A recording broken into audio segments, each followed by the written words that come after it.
જીરું સહિતના મસાલાનું hub ગણાતું Unjha marketing yard ટર્નઓવરના મામલે નવા આયામ કાયમ કરી રહ્યું છે।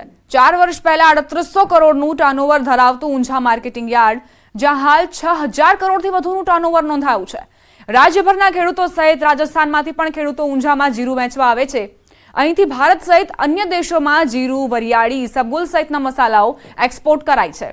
પહેલા અન્ય રાજ્યોમાંથી જીરું વિદેશમાં એક્સપોર્ટ થતું હતું, પણ હવે કનેક્ટિવિટી અને ટેકનોલોજી વધતા અહીંનો યુવા વર્ગ ડાયરેક્ટ એક્સપોર્ટ કરતો થયો છે, જેની સીધી અસર ટર્નઓવર પર થઈ છે।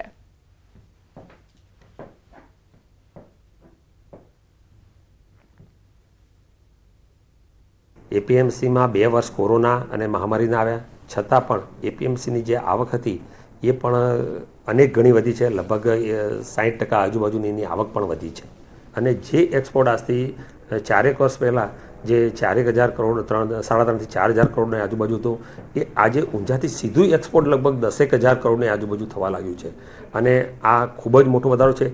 એના લીધે આ જે મથક છે એની વિશ્વસનીયતા અને એની પોટેન્શિયલ પણ વધ્યો છે। માર્ચમાં માવઠાની હવામાન વિભાગે આગાહી કરી છે। વેસ્ટર્ન ડિસ્ટર્બન્સ સક્રિય થશે। 1 અને 2 માર્ચે માવઠાની આગાહી હવામાન વિભાગે વ્યક્ત કરી છે। બનાસકાંઠા, સાબરકાંઠા, અરવલ્લીમાં માવઠાની સંભાવના છે।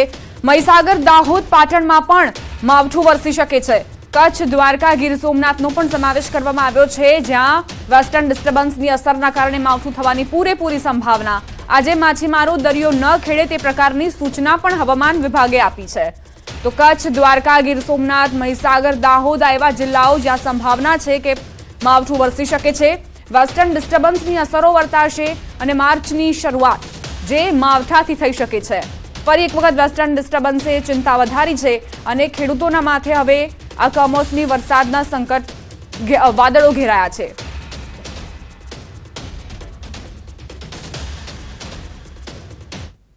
जो रीजन है लाइट रेन आइसोलेटेड प्लेसेस में होने के लिए गुजरात और सौराष्ट्र कच्छ रीजन के कुछ ज़िलों में उसका रीजन है एक मतलब वेस्टर्न डिस्टर्बेंस अप्रोच कर रहा है 1 मार्च को नॉर्दर्न पार्ट ऑफ इंडिया को, तो उसके कारण ही डे 3 और डे 4 में हल्की रेन होगी आइसोलेटेड प्लेसेस में।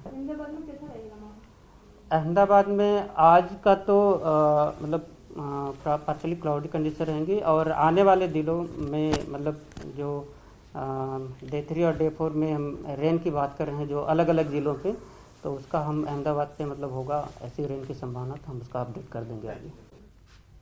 અમિત શાહે ટ્વીટ કરીને સમગ્ર ટીમને અભિનંદન પાઠવ્યા। પ્રધાનમંત્રીના ડ્રગ્સ ફ્રી ઇન્ડિયાના અભિયાનને વેગ મળ્યો। એનસીબી, નેવી અને ગુજરાત પોલીસને અભિનંદન પણ આપ્યા। મુખ્યમંત્રી ભૂપેન્દ્ર પટેલે પણ અભિનંદન પાઠવ્યા છે। કેન્દ્ર અને રાજ્યની એજન્સીઓને અભિનંદન આપવામાં આવ્યા છે। તો ગૃહમંત્રી અમિત શાહ અને સાથે જ મુખ્યમંત્રી ભૂપેન્દ્ર પટેલ બંને ટ્વીટ કરીને અભિનંદન પાઠવ્યા, કારણ કે સુરક્ષા એજન્સીઓની કામગીરીના કારણે આટલો મોટો જથ્થો ડ્રગ્સનો પકડાયો છે।